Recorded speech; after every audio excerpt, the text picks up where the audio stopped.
Solid record.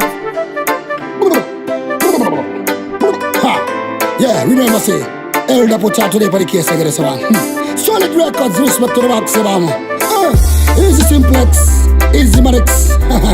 Original potato one day for the case again. Well, this happened to be a special dedication going out to my mother.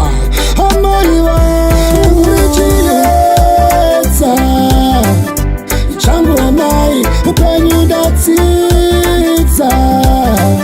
Kwa muri mama, muri chileza. Changu amai, upenyu datitza.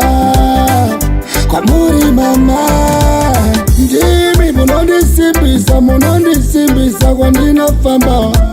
Ndimi munondidadisa, munondita ndigare ndichifara. Ndimi hakuna mumwe hanziko, ndimi hakuna mumwe kufandirika pwere, hakuna mumwe asinda ya rukondati, hakuna mumwe, hakuna hakaite semi, hakuna hamai wangu, hakuna hey, hey, hey. Urichileza changu amai upenyu datitza. Kwa muri mama, muri chileza. Changu amai, upenyu datitza. Kwa muri mama, kuchama zara, maibikira. Kana mbashka muchiwachira. Peku hata maikazirira. Kusvika ndazinda yaruka. Wana mai rudo rwenyu haruna kumbofaka narwachinja. Vataure zvavo zvipi, vamwe varenge, vamwe vashore.